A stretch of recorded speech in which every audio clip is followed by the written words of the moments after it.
गौतम बुद्ध की इस कहानी में उन्होंने मन को जानने के लिए 6 चरणों के बारे में बताया गया है।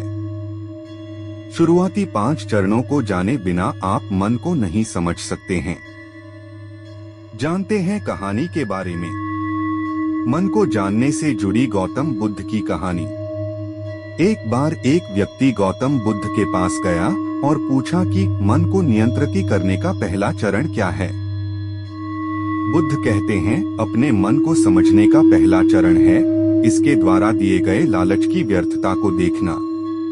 क्योंकि जब मन अनशांत होता है तो कई तरह के लालच देता है। जिसने मन द्वारा दिए इन लालचों को पहचान लिया, उसने मन को समझ लिया। फिर व्यक्ति बुद्ध से पूछता है, लेकिन हमें यह कैसे पता चलेगा हमारा मन हमें लालच दे रहा है और वह लालच व्यर्थ है।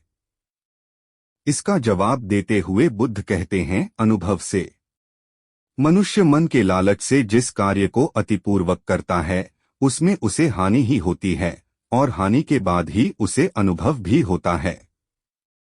जैसे जिसने वास्तव में यह देख लिया कि नशा करना केवल दुख है, वह नशा मुक्त होना शुरू कर देगा। जिसने जान लिया कि ईर्ष्या से खुद का नाश होता है, वह ईर्ष्या से मुक्त हो जाएगा। मन को समझने का यही पहला चरण है। बुद्ध बताते हैं, मन को जानने का दूसरा चरण। व्यक्ति बुद्ध से पूछता है, यदि व्यक्ति पहले चरण से यह जान जाता है कि वह मन द्वारा दिए लालचों के कारण दुखी है, तो फिर दूसरा चरण क्या है। बुद्ध कहते हैं, खोज पर निकलना। दूसरे चरण के लिए ऐसे व्यक्ति की खोज पर निकलना होगा जो कि पहले ही अपने मन को जान इससे मुक्त हो चुका है, क्योंकि वही तुम्हारा मार्गदर्शन कर पाएगा। बुद्ध बताते हैं, मन को जानने का तीसरा। व्यक्ति कहता है, लेकिन ऐसे व्यक्ति की पहचान कैसे होगी। बुद्ध कहते हैं, यही तीसरा चरण है। सुनना ही अपने मन को समझने का तीसरा चरण है। व्यक्ति कहता है, क्या इसे देखकर पता नहीं किया जा सकता।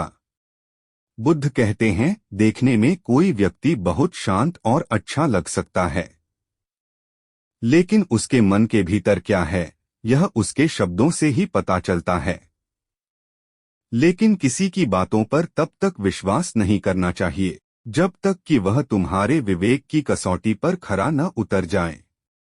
चौथा चरण है कर्म करना। बुद्ध कहते हैं, कर्म ही मन को समझने का चौथा चरण है। खुद को जानने के लिए सही दिशा में कर्म करना जरूरी है, लेकिन कर्म करते हुए व्यक्ति हर बार 2 गलतियां करता है। पहली गलती है यह कि शुरुआत ही नहीं करना और दूसरी गलती पूरा रास्ता तय नहीं करना। इन दोनों गलतियों के पीछे हमारे मन की ही चाल होती है। व्यक्ति अपने कर्म को पूरा इसलिए नहीं कर पाता क्योंकि वह सोचता है कि मैं कल से शुरुआत करूंगा तो कोई यह सोचता है कि मैं असफल हो जाऊंगा।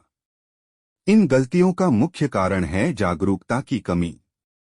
इसके बिना मन व्यक्ति को उसके सही दिशा में चलने नहीं देता। मन को जानने का 5वां नियम है जागरूकता। बुद्ध कहते हैं, मन को जानने और समझने का 5वां चरण है जागरूकता। इसीलिए हर कार्य को जागरूकता के साथ करो। बिना जागरूकता के साथ किया गया कार्य या फिर जिया गया क्षण मृत्यु के समान है। व्यक्ति बुद्ध से पूछता है, अपने